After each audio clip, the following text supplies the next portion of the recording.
Shalom, bagaimana kabarnya? Semoga teman-teman dalam keadaan sehat. Sebelum ibadah dimulai, saya persilakan teman-teman untuk mengambil seteduh. Seteduh saya persilakan.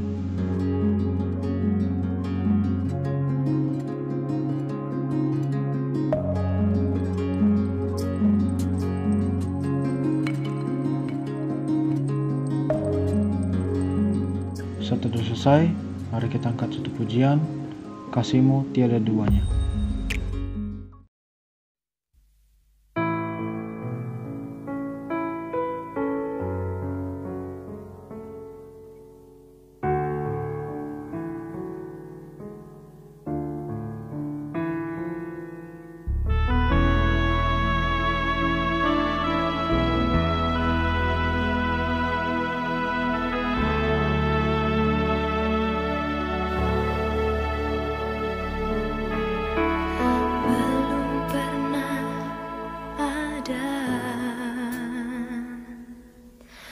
Kasih di dunia sanggup menerima diriku apa adanya selain kasih-Mu, Yesus.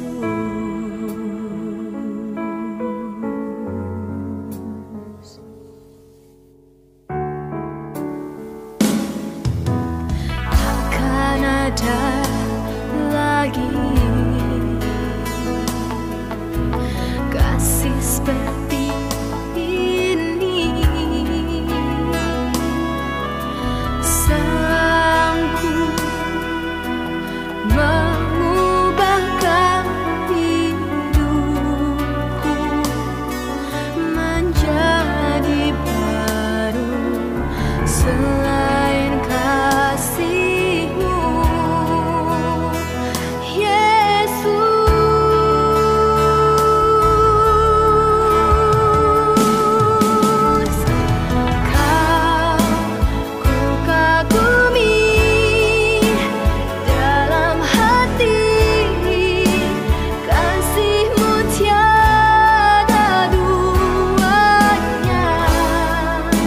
Sampai kini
Mari kita berdoa. Tuhan Yesus, terima kasih atas kesempatan yang Tuhan berikan pada hari ini, karena kami masih bisa beribadah di rumah masing-masing. Kami mau berdoa untuk ibadah ini, kiranya Tuhan berkati dari awal, pertengahan, hingga akhirnya. Terima kasih Tuhan, di dalam nama Tuhan Yesus kami berdoa dan mengucap syukur. Amin. Sebelum memasuki doa syafaat serta doa Bapa kami dan firman Tuhan yang akan disampaikan oleh hambanya, sebelum itu mari kita angkat satu pujian, doa mengubah segala sesuatu.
Mari kita berdoa. Tuhan Yesus, terima kasih atas kesempatan yang Tuhan berikan pada hari ini, karena kami masih bisa beribadah di rumah masing-masing. Kami mohon ampun atas segala dosa dan pelanggaran kami, sehingga kiranya kami layak untuk menaikkan setiap syafaat kami. Terima kasih Tuhan. Kami mau berdoa untuk bangsa dan negara kami, dari tingkat tertinggi hingga terendah. Kiranya Tuhan berkati agar mereka bisa menjalankan setiap tugas-tugasnya dengan baik dan sesuai rencana-Mu. Terlebih juga dalam bidang kesehatan, tim medis yang sampai saat ini bekerja menolong pasien yang terkena virus corona. Kiranya Tuhan berkati, baik kesehatan, kekuatan, dan apapun yang mereka butuhkan, Tuhan cukupkan. Terima kasih Tuhan. Kami mau berdoa untuk setiap gereja dimanapun berada. Kiranya Tuhan berkati baik jemaat, setiap ibadah yang ada, dan juga Tuhan berkati gembala sidangnya. Terima kasih Tuhan. Kami mau berdoa untuk pendidikan kami. Kiranya Tuhan berkati pendidikan kami. Tuhan cukupkan segala kebutuhan kami, dan terlebih juga Tuhan jauhkan kami dari setiap pergaulan lingkungan yang buruk. Terima kasih Tuhan. Kami mau berdoa untuk keluarga kami, orang tua kami, serta saudara-saudara kami. Kiranya Tuhan berkati baik kesehatan, usaha pekerjaan, pendidikan, dan apapun yang kami butuhkan Tuhan cukupkan. Terima kasih Tuhan. Dan sebentar lagi kami akan mendengarkan firman Tuhan yang akan disampaikan oleh hambanya. Kiranya Tuhan berkati hambanya yang akan menyampaikan firman Tuhan, dan juga yang akan mendengarkan firman Tuhan. Terima kasih Tuhan. Di dalam nama Tuhan Yesus yang telah mengajarkan doa Bapa kami yang akan kami naikkan secara bersama-sama. Bapa kami yang di surga, dikuduskanlah nama-Mu. Datanglah kerajaan-Mu, jadilah kehendak-Mu di bumi seperti di surga. Berikanlah kami pada hari ini makanan kami yang secukupnya, dan ampunilah kami akan kesalahan kami, seperti kami juga mengampuni orang bersalah kepada kami. Dan janganlah membawa kami ke dalam pencobaan, tetapi lepaskan kami daripada yang jahat, karena Engkau yang punya kerajaan dan kuasa dan kemuliaan sampai selama-lamanya. Amin. Shalom teman-teman semua, apa kabarnya? Saya harap kita semua dalam keadaan sehat. Meskipun dalam ibadah kita kali ini masih dalam bentuk daring, dalam bentuk video, kakak harap kita semua ada anak remaja dapat mengikutinya dengan baik, dengan penuh kerinduan ingin beribadah. Dan kakak harap juga buat teman-teman remaja yang sudah ikut ibadah umum tetap mau rindu bersekutu di remaja. Karena sekali lagi ibadah ini khusus untuk teman-teman yang berada di remaja, untuk menumbuhkan teman-teman semua. Oke, langsung aja masuk dalam pembahasan firman Tuhan kita. Dosa apa yang paling sering kita lakukan? Sekarang coba kita bayangin dosa apa yang paling sering kita lakukan. Atau mungkin dosa ini ya bisa dibilang paling kita anggap remeh gitu dalam kehidupan kita. Pasti dalam pikiran kita menjawab perkataan kotor, ngomong sembarangan, ngatain orang, terus emosian, ya kan? Emosi yang meluap-luap, marah, cepat marah. Dan ada satu lagi nih, dosa yang terkadang juga dianggap sepele itu, kan cuma dikit, atau kan demi kebaikan. Biar nggak diomelin loh kak. Biar aku kelihatan keren. Kira-kira dosa apa itu? Betul, kebohongan. Kalau ada teman-teman yang berpikir apa yang tadi kita bicarakan tentang kebohongan, dosa yang paling sering kita anggap enteng juga, yang paling sering kita lakukan, yang paling sering buat kita senang, bahkan kadang ngebohongin orang kan gitu. Ini adalah dosa yang seakan-akan sulit banget lepas dari kehidupan kita. Bahkan saya telah melakukannya. Dan waktu saya merenungkan firman Tuhan buat adik-adik remaja, buat teman-teman di remaja, saya terus berusaha bagaimana caranya bisa menghilangkan itu. Saya berpikir keras. Dan akhirnya saya memutuskan untuk berusaha terus tidak berbohong. Nah, itu yang kita anggap paling enteng gitu. Tapi kita mau lihat dalam pembacaan firman Tuhan kali ini, seberapa enteng sebenarnya pandangan Alkitab, pandangan firman Tuhan, pandangan Allah terhadap dosa yang kita lakukan mengenai kebohongan tadi. Sehingga seharusnya ini membuahkan hidup baru bagi kita, terus berusaha menjadi sosok yang lebih baik. Kita akan langsung baca firman Tuhan kita dalam Kisah Rasul pasal 5 ayat 1 sampai dengan 11. Firman Tuhan. Ada seorang lain yang bernama Ananias. Ia beserta istrinya Safira menjual sebidang tanah. Dengan setahu istrinya, ia menahan sebagian dari hasil penjualan itu, dan sebagian lain dibawa diletakkannya di depan kaki rasul-rasul. Tetapi Petrus berkata, Ananias, mengapa hatimu dikuasai iblis sehingga kamu mendustai Roh Kudus dan menahan sebagian dari hasil penjualan tanah itu? Selama tanah itu tidak dijual, bukankah itu tetap kepunyaanmu, dan setelah dijual, bukankah hasilnya itu tetap dalam kuasamu? Mengapa engkau merencanakan perbuatan itu dalam hatimu? Engkau bukan mendustai manusia, tetapi mendustai Allah. Ketika mendengar perkataan itu, rebahlah Ananias dan putuslah nyawanya. Maka sangatlah ketakutan semua orang yang mendengar hal itu. Lalu datanglah beberapa orang muda, mereka mengapani mayat itu, mengusungnya keluar dan pergi menguburnya. Kira-kira 3 jam kemudian masuklah istri Ananias, tetapi ia tidak tahu apa yang telah terjadi. Kata Petrus kepadanya, katakanlah kepadaku, dengan harga sekiankah tanah itu kamu jual? Jawab perempuan itu, betul sekian. Kata Petrus, mengapa kamu berdua bersepakat untuk mencobai roh Tuhan? Lihatlah, orang-orang yang baru mengubur suamimu berdiri di depan pintu, dan mereka akan mengusung engkau juga keluar. Lalu rebahlah perempuan itu seketika itu juga di depan kaki Petrus, dan putuslah nyawanya. Ketika orang-orang muda itu masuk, mereka mendapati dia sudah mati. Lalu mereka mengusungnya keluar dan menguburnya di samping suaminya. Maka sangat ketakutlah seluruh jemaat dan semua orang yang mendengar hal itu. Ayat ini mengisahkan ada 2 orang yang berbohong dalam kehidupan mereka. Ya, untuk mengetahui kok ngapain sih si Ananias Safira ini menjual tanah, dalam konteks jemaat mula-mula, kebiasaan mereka adalah menjual tanah, menjual harta miliknya untuk dibagi-bagikan. Jadi jual tanah, hasilnya dikasih untuk dibagi-bagikan. Semacam persembahan, semacam perpuluhan, tapi konteksnya untuk membantu, menolong orang-orang yang kurang mampu biar bisa terbantu. Misalnya kalau kurang ekonominya, dia tidak punya rumah dan selain sebagainya, itu maksud dan tujuannya. Kalau di gereja kita namanya pelayanan sosial, jadi memberi untuk misalnya yang sakit, untuk yang berduka. Itu konteksnya. Konteksnya adalah mereka memberi untuk menolong orang lain sesungguhnya. Jadi konteks sungguhnya dia menjual tanah dan akhirnya memberi kepada orang lain.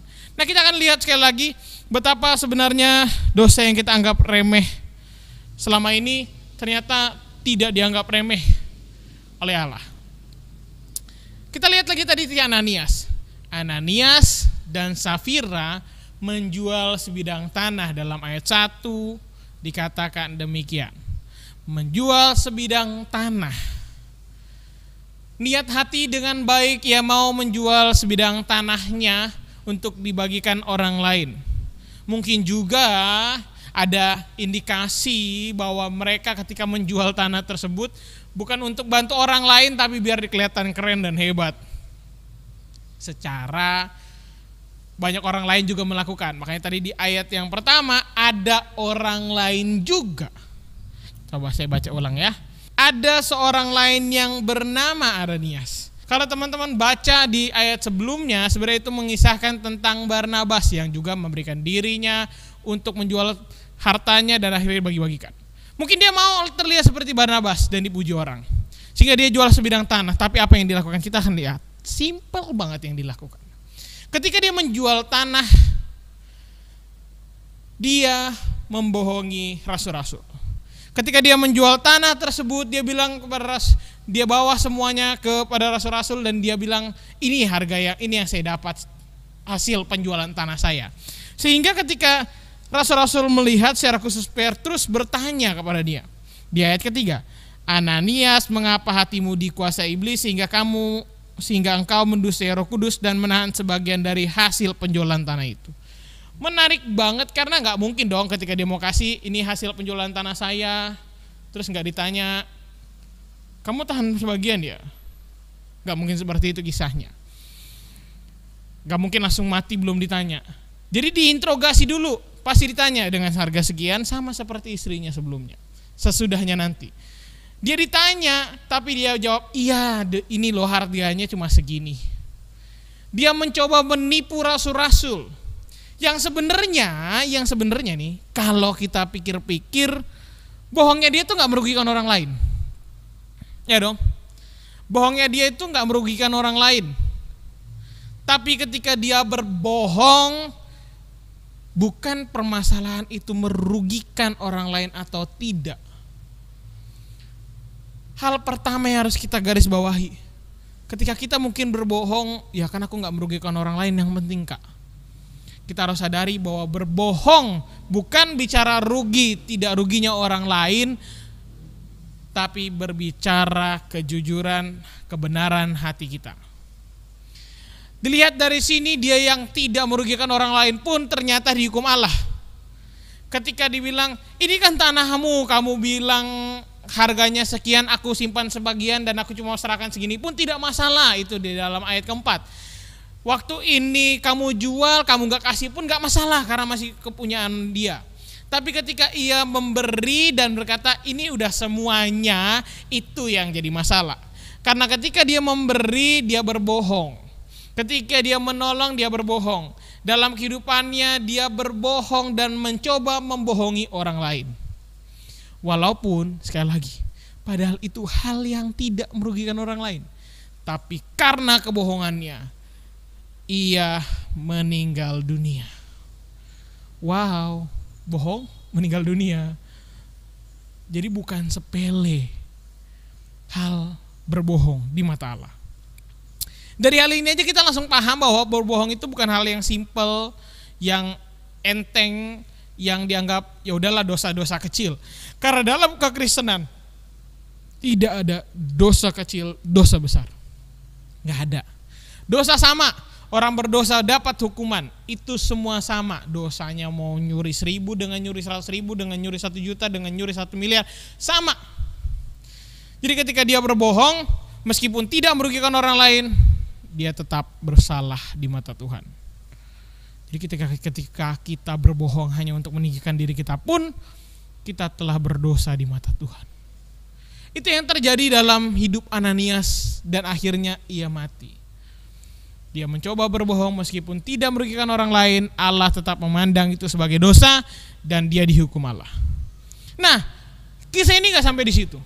Kalau tadi Ananias mencoba berbohong dan akhirnya meninggal, kita akan lihat istrinya. Dalam ayat berikutnya, setelah ia dikubur, dalam ayat ke-7 kira-kira 3 jam kemudian katanya, datang istrinya datang.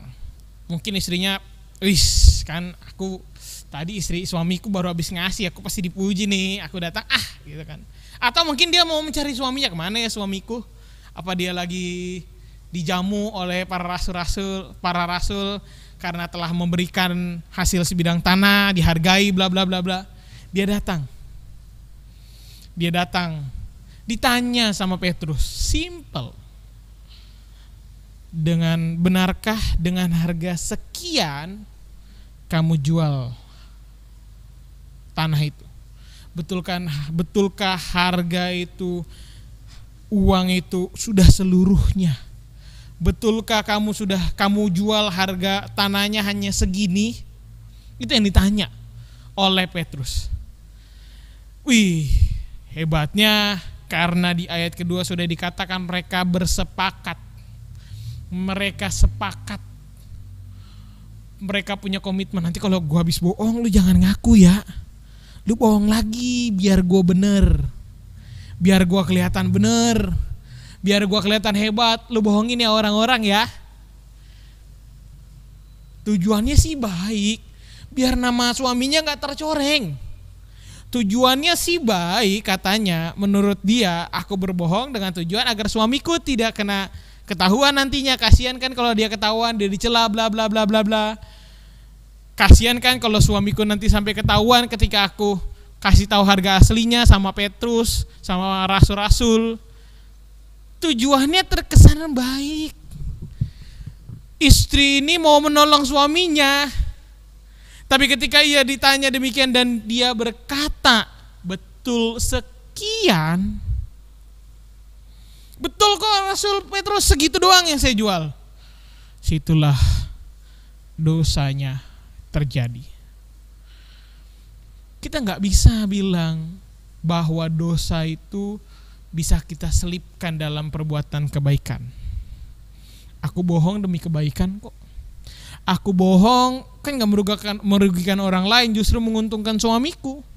Orang lain yang kubohongi juga gak rugi, dia tetap dapat duit. Itu dalam pikiran mereka. Tapi disitulah terjadi kematian kedua. Dalam satu hari itu, dalam kurun waktu 3 jam, 2 orang meninggal karena berdosa di hadapan Allah. Ini sangat menarik. Kita yang terkadang sering berpikir untuk berbohong demi kebaikan, atau mungkin berbohong agar orang lain dipandang. Teman kita udah bohong, kasihan kalau dia gak dibantu, akhirnya kita ikut bohong. Dan ketika kita bohong, kita anggap, wih aku kan penyelamat dia, gara-gara gua tuh akhirnya lu gak ketahuan. Bohong demi kebaikan tetap salah dan tidak benar di hadapan Allah. Dosa kebohongan bukan dosa kecil. Ketika saya melakukannya beberapa hari lalu, saya merasa bersalah karena pada hari ini saya ingin sampaikan khotbah ini, tapi itulah yang ingin Tuhan kasih tahu sama saya pribadi. Tuh, hati-hati. Terkadang pun kita akan bisa jatuh lagi. Tapi justru di situ saya mengerti bahwa memang harus dilawan dosa ini. Tidak bisa dianggap enteng. Kita tidak bisa menganggap enteng sebuah kesalahan. Kita tidak bisa menganggap enteng sebuah dosa. Apalagi membenarkan dosa kita dengan catatan kebenaran, katanya kan demi kebaikan. Jadi aku ngomong kasar pun asal itu mau menegaskan yang baik boleh. Sama kayak bohong demi kebaikan. Itu sama aja, nol di mata Tuhan. Gak ada bohong demi kebaikan. Karena bagi Allah, bohong tetap bohong, benar ya benar. Jujurlah yang diinginkan Allah, bukan kebohongan. Kita baca satu ayat sebelum kita tutup firman Tuhan. Amsal 6 ayat 16. 6 perkara ini yang dibenci Tuhan, bahkan 7 perkara yang menjadikan kekejian bagi hatinya. 6 perkara dan yang ketujuh mau dikatakan menjadi kekejian baginya. Mata sombong, yang pertama di ayat 17. Mata sombong. Yang kedua, lidah dusta. Tangan yang menumpahkan darah orang yang tidak bersalah. Hati yang membuat rancangan-rancangan yang jahat. Kaki yang segera lari menuju kejahatan. 19 lagi. Seorang saksi dusta yang menyembur-jemburkan kebohongan dan yang menimbulkan pertengkaran saudara. Jadi di situ dari 7, 3 hal itu berdasarkan lidah. Lidah yang mengeluarkan perkataan-perkataan yang tidak benar. Itu yang ditegaskan juga oleh Tuhan Yesus, ketika kamu berdusta maka bapamu adalah iblis, karena iblis tidak ada kebenaran dalam diri sang iblis itu. Iblislah yang selalu berdosa dan iblislah pendusta itu, dan iblislah bapa orang pendusta. Jadi bagi kita yang masih sering berbohong, berarti kita ingat, aduh aku salah nih, bukan anak Tuhan lagi, aduh sentil nih, sentil mulutnya, biar apa? Besoknya gak bohong lagi. Terus berusaha biar kita gak berbohong. Merasa bersalah ketika berbohong, jangan mentang-mentang bohongnya cuma dikit, katanya kan tadi demi kebaikan, akhirnya gak merasa bersalah. Itu yang lebih salah lagi. Sama mereka ketika berbohong, mereka gak merasa bersalah. Mereka lagi merasa benar, tenang, gak ada yang tahu, padahal Allah tahu. Jadi sebelum kita kena hukum Allah, karena kebohongan kita, karena kita gak mau berubah, karena kita masih anggap enteng dosa kebohongan, sebelum hukuman itu datang, mari kita berubah, terus berusaha berubah. Jangan berbohong lagi, berhenti berbohong, terus berjuang melawan kebohongan itu dalam diri kita. Sehingga kita menjadi anak-anak terang, anak-anak Allah, dan bukan anak-anak iblis yang katanya bapak pendusta itu. Karena sampai saat ini berita bohong itu terus tersebar di mana-mana. Hoax banyak sekali disebarkan demi keuntungan sendiri. Memang gak merugikan orang lain beberapa hoax, tapi ketika dia mulai menyebarkan hoax untuk kepentingan sendiri, namanya juga sudah bohong. Itu sudah salah. Jadi perhatikan baik-baik apa yang kita lakukan. Jangan sampai kita anggap enteng hal kecil. Karena banyak kebohongan-kebohongan di luar sana yang akhirnya menghancurkan negara, antar negara akhirnya hancur, hubungan persaudaraan hancur, dan lain sebagainya. Mari kita berhenti berbohong, mulai hari ini terus berjuang agar kita tidak berbohong. Jangan mau seperti Ananias dan Safira, menganggap rendah kebohongan, bahkan akhirnya ketika dia melakukan itu, dia mati. Mari kita berdoa. Bapa di surga, terima kasih atas firman Tuhan kali ini. Kami belajar bagaimana kami harus memandang sebuah kebohongan. Kami tidak bisa menganggap sebagai dosa kecil, karena di matamu tidak ada dosa yang kecil dan yang besar. Ampuni kami bila selama ini kami merasa memandang enteng kesalahan kami. Kami merasa berbohong adalah suatu hal yang lumrah. Kami merasa kebohongan kami tidak merugikan orang lain, dan merasa benar ketika kami menggunakan kebohongan untuk kebaikan. Padahal sesuatu yang ditimbulkan dari yang jahat tidak pernah menghasilkan yang baik. Ampuni kami Bapa, ampuni kami. Ubahkan hidup kami sehingga kami bukan menjadi orang-orang yang suka berkata-kata dusta, suka mengeluarkan kalimat-kalimat bohong, tapi menjadi anak-anak terang yang suka akan kebenaran, suka akan kejujuran. Dalam kehidupan kami mau hidup jujur. Hanya di dalam nama Tuhan Yesus kami berdoa dan mengucap syukur. Amin. Puji Tuhan, kita telah mendengarkan firman Tuhan. Sebelum kita mengakhiri ibadah pada hari ini, mari kita angkat satu pujian, Ku Tak Akan Menyerah.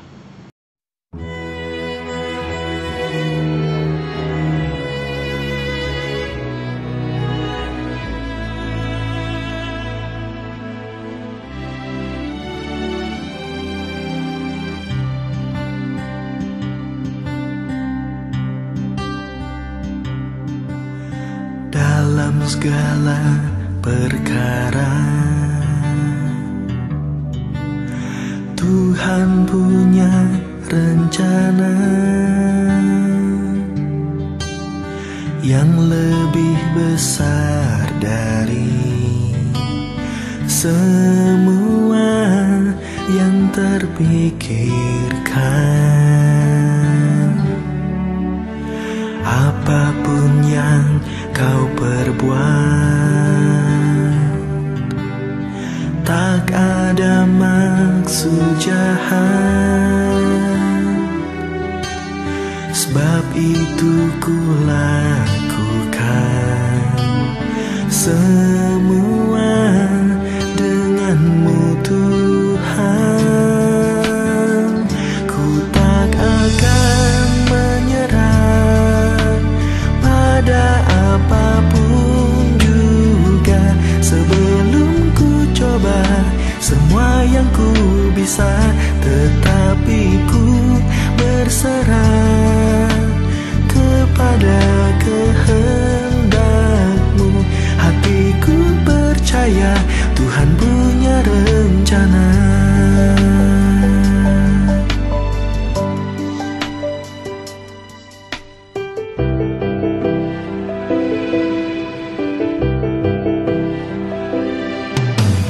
Dalam segala perkara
semua yang ku bisa, tetapi ku berserah kepada kehendak-Mu.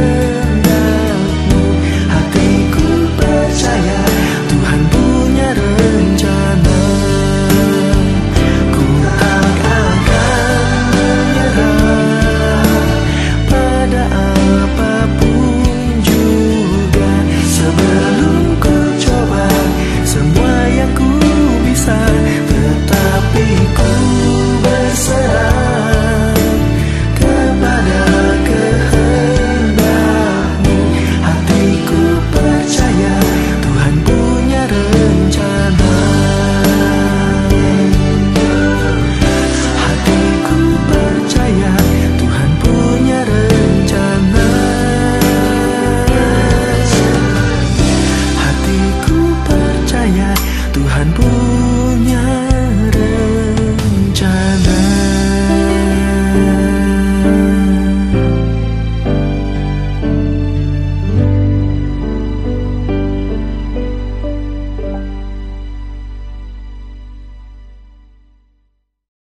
Mari kita berdoa. Tuhan Yesus, terima kasih atas kesempatan yang Tuhan berikan pada hari ini, karena di penghujung ibadah ini kami masih bisa beribadah di rumah masing-masing dengan baik. Kiranya ibadah ini hanya untuk menyenangkan hati-Mu Tuhan. Dan dalam setiap pergumulan kami serahkan semuanya ke dalam tangan-Mu, biarlah dapat terjadi sesuai rencana-Mu. Terima kasih Tuhan, di dalam nama Tuhan Yesus kami sudah berdoa dan mengucap syukur. Amin. Bapa, terima kasih.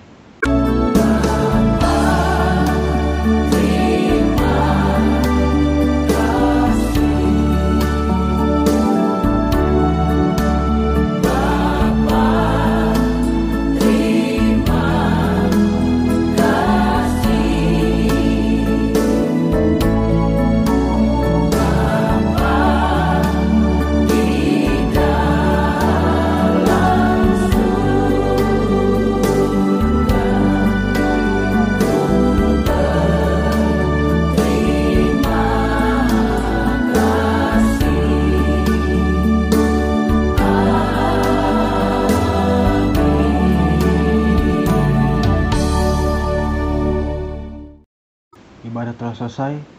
Tuhan Yesus memberkati.